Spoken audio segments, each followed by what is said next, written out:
Ada kembali bersama kami, pemirsa. Polisi memeriksa 30 personel kepolisian yang ikut serta dalam pembubaran tawuran yang diduga mengakibatkan seorang bocah bernama Afif Maulana kehilangan nyawa di Padang, Sumatera Barat.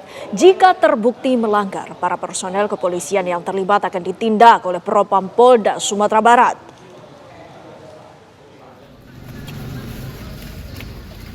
Polisi terus menyelidiki kasus meninggalnya seorang bocah bernama Afif Maulana yang diduga kehilangan nyawa saat pembubaran aksi tawuran di Padang, Sumatera Barat. Wakapolresta Padang AKBP Ruli Indra Wijayanto menyatakan telah memeriksa 30 personil terkait kematian Afif Maulana.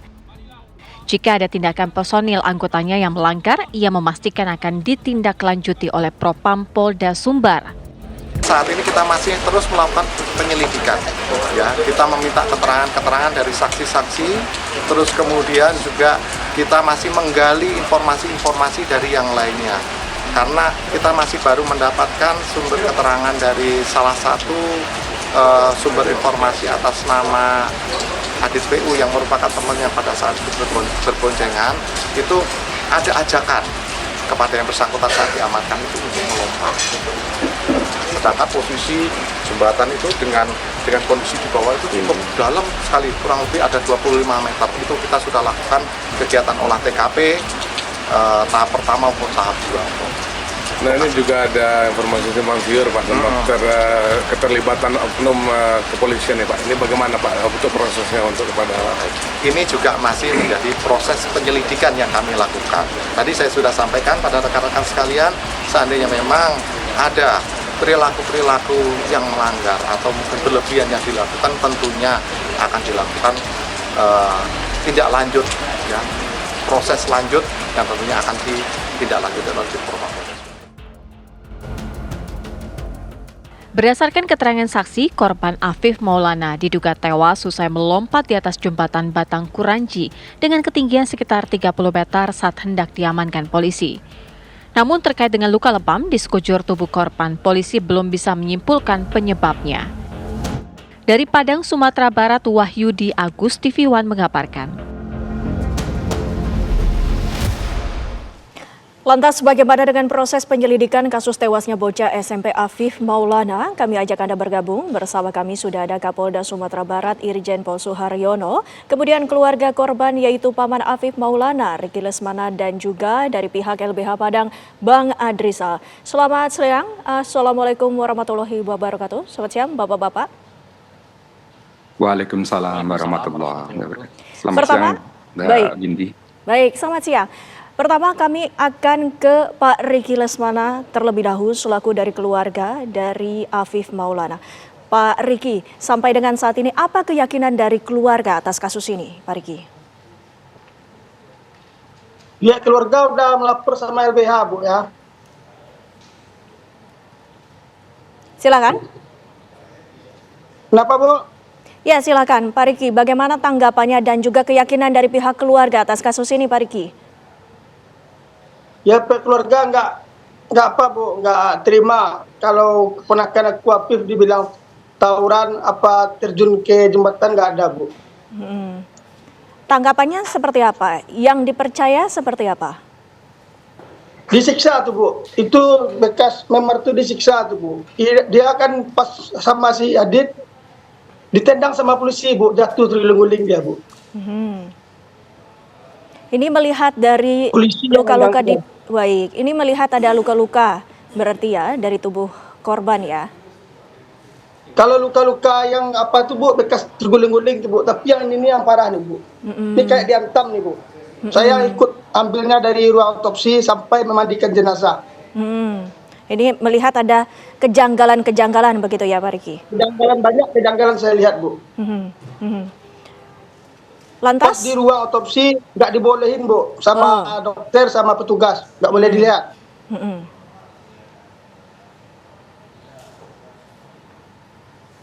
Iya, baik. Halo, Bu. Ya, Pak Riki.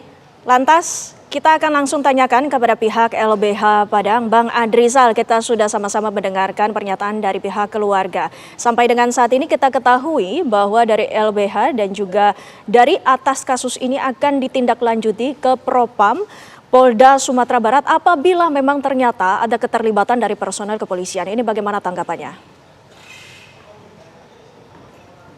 Baik, terima kasih Mbak Tiwi. Yang pertama terhadap dugaan penyiksaan yang diduga kuat dilakukan oleh anggota kepolisian. Pada hari ini kami sedang melakukan pelaporan terhadap dugaan penyiksaan itu kepada Propam Polda Sumbar gitu. Nah, karena kami memandang dalam meninggalnya Hafiz tersebut dan beberapa temannya yang diduga disiksa di saat proses interogasi atau dimintai wawancara, itu berdasarkan hasil investigasi dan penelusuran LBH Padang, kami menemukan banyaknya bekas-bekas luka, baik berupa sulutan rokok, luka cambuk, dan juga tendangan dan pukulan gitu. Sehingga dengan dasar ini kami semakin yakin adanya atau kuatnya dugaan penyiksaan yang dilakukan oleh kepolisian, yang diduga dilakukan oleh kepolisian daerah Sumatera Barat itu. Nah, maka dari itu kami akan melakukan pelaporan serta mendesak berbagai instansi kepolisian agar betul-betul transparan, objektif dalam mengungkap kasus ini gitu. Karena kasus ini kami merasa bukanlah kasus yang luar biasa gitu. Karena ini sudah sangat luar biasa dan ini adalah kejahatan yang besar terhadap anak apalagi gitu. Baik. Lantas, pemirsa, bagaimana tanggapan dari pihak kepolisian menanggapi adanya kekhawatiran dari pihak keluarga? Nanti kami akan lanjutkan usai jeda pariwara berikut ini, pemirsa. Tetaplah bersama kami di Kabar Siang. Kita lanjutkan perbincangan kami atas kasus tewasnya bocah SMP di Padang, Sumatera Barat. Langsung saja kita tanyakan kepada Pak Kapolda, Pak Suharyono. Ini kita sudah mendapatkan pernyataan dari pihak keluarga dan juga LBH yang meyakini bahwa terjadinya penganiayaan. Apa tanggapan dari pihak kepolisian, Pak Kapolda? Baik, terima kasih. Assalamualaikum warahmatullahi wabarakatuh. Terima kasih Mbak Windy dan juga terima kasih Pak Riki dan juga Pak Andrisal dari LBH. Tentunya yang pertama saya selaku Kapolda kembali lagi menyampaikan ucapan bela sungkawa kepada keluarga korban. Yang mana Afif Maulana ini ditemukan meninggal di bawah jembatan Kuranji. Perlu saya luruskan kembali dari berita yang simpang siur kesana kemari, yang saya melihat, mencermati, membaca dan seterusnya, itu banyak sekali asumsi-asumsi, dugaan-dugaan, prediksi-prediksi, kemungkinan-kemungkinan. Nah, saya selaku Kapolda beserta tim dari Propam maupun dari penyidik, kami melihat, mencermati, mengamati dan turun terjun langsung ke lapangan itu berdasarkan fakta. Fakta itu kami dapatkan dari keterangan Aditya, sudah 4 kali kami periksa, sudah kami rekam dan pernyataannya juga sudah jelas. Mereka meyakini, mereka juga di bawah sumpah dan seterusnya. Dan yang kedua adalah perkataan terakhir Afif Maulana kepada Aditya. Bahwa kalimat yang muncul terakhir sebelum Afif diduga melompat itu adalah yang pertama mengajak untuk melompat, menceburkan diri ke sungai dari jembatan itu. Dijawablah oleh Adit, kamu jangan melompat, sudah diperingatkan malah. Kamu dan kita menyerahkan diri saja kepada polisi. Begitu polisi datang, itu omongan itu terjadi di saat sepeda motor mereka jatuh. Dengan luka mungkin lecet-lecet juga menurut keterangan Aditya. Dan kata-kata saat ditangkapnya Adit di TKP, yaitu di atas jembatan Kuranji, itu adalah ada yang melompat teman saya, Pak. Silakan saja nanti dari LBH maupun keluarganya menanyakan lagi ke Adit. Kami sudah 4 kali dan ada rekamannya, tidak direkayasa ini, bahwa kalimat yang muncul adalah ada yang melompat teman saya, Pak. Kalimat itu muncul di atas jembatan Kuranji. Kita terpisah dan memisahkan antara apa yang terjadi TKP di jembatan Kuranji dan 18 orang yang dibawa ke Polsek Kuranji. Baik. bahwa dari 18 orang itu satu pun tidak ada yang bernama Afif Maulana di Polsek Takuranji itu. Baik. Karena begitu berbalik arah, ini Aditya mencari handphonenya tidak ada, berbalik tidak ada lagi Afif Maulana di belakangnya. Padahal sebelumnya dalam hitungan detik dia mengajak melompat ke sungai. Ini yang terjadi. Baik, Pak Suharyono, ini artinya bahwa dari pihak kepolisian sudah mendapatkan saksi-saksi dan juga bukti yang dapat dipertanggungjawabkan. Nah, bagaimana dengan LBH sendiri? Apa bukti-bukti dan juga saksi-saksi yang sampai dengan saat ini sudah dikumpulkan? Silakan, Bang Adrizal.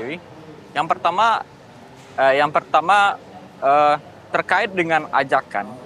Sebelum Kapolda melakukan atau mempertanyakan hal itu kepada Adit, kami juga telah melakukan pertanyaan itu juga kepada Adit gitu. Artinya memang ada ajakan, tetapi Adit tidak langsung melihat atas kejadian melompatnya Afif Maulana itu kepada jembatan. Itu yang pertama harus digarisbawahi. Memang ada ajakan. Kemudian saksi lain juga melihat bahwa ada anak yang dipukuli secara bersama-sama gitu. Yang itu kami menduga adalah saudara Afif Maulana itu. Nah, artinya Polda harus betul-betul transparan, objektif dan profesional dalam mengungkap kasus ini gitu. Tidak hanya terpaku pada suatu perkataan atau saksi Adam Arti dan Aditya ini gitu. Nah, kalau tidak adanya penyiksaan gitu, di sisi lain terhadap 18 yang diamankan atau yang ditangkap oleh personil kepolisian, kami menduga kuatnya adanya penyiksaan gitu. Hal itu dibuktikan dengan beberapa orang yang telah kami telusuri. Bahkan kami datangi rumahnya gitu. Kami telah mendatangi lebih kurang 7 orang anak yang saat itu ditangkap. Dan di dalam pernyataan memang ditemukan adanya dugaan penyiksaan. Baik berupa sulutan rokok kepada 2 korban. Ada tendangan, dipukul dengan rotan atau manau. Kemudian bahkan ada pernyataan disuruh anak ini membuka mulut, kemudian diludahkan dan disuruh untuk menelan ludah itu gitu. Nah, tidak ada proses penyiksaan yang seharusnya dilakukan oleh kepolisian dalam hal ini. Karena pada umumnya anak-anak ini adalah ya apalagi yang dia diduga selaku anak atau selaku mau tawuran gitu. Tapi tidak ada ketentuan atau dasar hukum landasan kepolisian untuk melakukan penyiksaan. Kita sepakat penyiksaan adalah kultur yang tidak manusiawi. Kita sepakat. Dan kepolisian harus betul-betul tegas menindak secara profesional dan objektif dalam kasus-kasus ini agar adanya sebuah keadilan dan kepastian hukum bagi korban. Itu, Mbak. Baik, Bang Adrizal. Pak Suharyono, menanggapi dengan adanya dugaan penganiayaan ini dari pihak kepolisian sendiri sudah memeriksa 30 personel. Bagaimana perkembangan dari pemeriksaan personel tersebut, Pak Suharyono? Baik, terima kasih Mbak Windy dan juga saudara LBH, Pak Andrisal. Kita ini harus cerdas jadi manusia ini. Kita ini sekarang sedang membicarakan terkait dengan 2 TKP yang sedang kita bicarakan. TKP pertama itu terhadap Afif Maulana. Tidak ada lebih dari 1 polisi yang sedang mengamankan saudara Aditya. Polisi sibuk mengamankan Aditya dan Aditya berbelakangan dengan saudara Afif Maulana. Dalam waktu hitungan detik setelah mengajak, berbaliklah itu seorang Aditya, itu saksi kunci Aditya itu. Kalau nanti saya telusuri misalnya siapa yang diperiksa, nanti malah bingung lagi. Ini kan yang jelas-jelas Adit yang berada jadi satu dengan Afif Maulana. Setelah mengajak tidak mau diajak, bahkan memperingatkan jangan melompat. Selisih berapa detik kemudian sudah tidak ada, baru polisi datang. Kata-kata yang muncul saat polisi menangkap Aditya, yaitu Pak ada teman saya tadi melompat. Berarti itu kan jelas ada orang yang melompat. Sehingga yang ditangkap hanya 18 orang tanpa Afif Maulana. Nah, cerita yang kedua adalah TKP yang di Polsek Takuranji yang disampaikan oleh LBH tadi itu. Itu berbeda ceritanya dengan peristiwa TKP di atas jembatan Kuranji. Itu beda lagi. Ya, Pak Suharyono. Sedangkan kalau nanti bicaranya, ya kalau perkembangannya sekarang bukan 30 lagi. Kami sudah memeriksa 49 saksi. 49. Dari polisi, dari masyarakat. Kami pun sudah menyatakan dari awal akan menindak tegas andai kata ada anggota kami yang melampaui kewenangannya melakukan sesuatu yang di luar dari SOP-nya. Buktinya Propam sedang memeriksa anggota yang diduga melakukan tindakan itu, tetapi itu yang terjadi di Polsek Kuranji. Tetapi perlu saya luruskan, ada beberapa tuduhan ini sudah kami cek satu persatu dari 34 anggota kami. Pertama, masalah setrum. Kami akan tunjukkan nanti apa itu sebenarnya suatu alat kecil itu namanya electric guns, itu adalah alat kejut yang biasa untuk menangkap nyamuk itu. Itu pun di videonya itu mereka bergurau, ya, ketawa-ketawa. Satu sisi ada salah satu anggota polisi yang memainkan electric gun, itu dibilangnya disetrum-setrum. Baik, Pak. Nah, tapi tetap saja kami dalami, dalam hal ini Propam tetap mendalami itu, dan juga tuduhan-tuduhan yang lain kami tidak mengelak. Kalau memang ada, buktinya Propam juga sedang memeriksa mereka semua. Demikian. Baik. Polisi masih mendalami dan juga pihak Propam juga masih mendalami, namun peran dari personel, puluhan personel yang saat ini tengah diperiksa itu apa saja, Pak? Baik, yang 2 orang adalah yang di atas jembatan Kuranji, karena yang berhasil mengamankan Aditya, tetapi tidak lagi melihat namanya Afif Maulana. Karena polisi itu kan banyak, 30, tetapi yang ditangkap kan lebih dari 40. Sepeda motornya 12, barang bukti pisau, belati, sangkur, dan juga gergaji, kelewang, badik, dan sebagainya berserakan di situ. Sehingga polisi konsentrasinya menangkap yang ada di depan mata dan juga mengamankan barang bukti itu. Sedangkan di saat berbalik itu seorang Aditya itu, saksi kunci itu, sudah tidak melihat lagi Afif di belakangnya setelah 5 detik sebelumnya mengajak melompat. Waktu yang sangat limit, tidak ada waktu lagi polisi itu menginterogasi, menangkap, membawa ke polsek. Sementara di polsek yang dibawa 18 orang itu tidak ada satupun namanya Afif. Sehingga niat Afif dilaksanakan sendiri, ajakan ke Adit ditolak.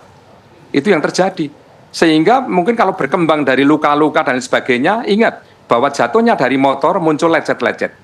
Bahwa kematian 9 jam, dari jam 3 sampai jam 11.55, itu 9 jam kurang lebihnya, itu dari dokter forensik sudah menyatakan itu lebam-lebam mayat. Nanti silakan nanti dokter forensik yang akan bicara. Dari pengecekan tulang punggung yang patah 6 ruas, itu adalah menjatuhkannya dari ketinggian 40 meter itu, kena punggungnya. Karena sungainya sungai dangkal, berbatu, dan keras. Baik, ini Pak yang Suharyono. Seperti itu. Ya, baik Pak Suharyono, mohon maaf saya potong. Lantas dari pihak LBH sendiri mewakili dari pihak keluarga, ini bagaimana harapannya? Tadi kita sudah sama-sama mendengarkan penjelasan dari pihak kepolisian. Ini tanggapannya, Bang Adrizal. Ya, yang pertama gini Mbak, terkait dengan yang disangkakan oleh Bapak Suharyono tadi, kami telah melakukan pelaporan pada hari ini ke Polda Sumbar terkait dugaan penyiksaan terhadap 18 gitu. Yang dikatakan hanya di sentrum atau alat elektrik tadi, tapi kami juga menemukan berdasarkan investigasi itu ada sulutan rokok itu lebih dari 15 dan juga ada cambukan manau atau rotan gitu. Nah, tentu kami berharap di sini semua instansi baik pemerintahan maupun swasta ikut dalam melakukan atau memantau kasus ini agar adanya keadilan dan kepastian hukum bagi korban. Karena kami memandang kasus ini adalah kasus dugaan pelanggaran HAM berupa dugaan penyiksaan yang diduga dilakukan oleh anggota kepolisian. Sehingga kami khawatir adanya ketidakobjektifan dalam melakukan penanganan kasus ini. Tentu kami sangat berharap melalui adanya sebuah transparansi, objektif dan profesionalitas kawan-kawan kepolisian dalam proses penegakan hukum sehingga keadilan dan kepastian hukum bisa didapatkan oleh korban yang diduga penyiksaan tersebut gitu. Baik. Lantas Mas Rizky, apa keinginan dari pihak keluarga selaku paman dari korban? Kami persilakan, Pak Rizky.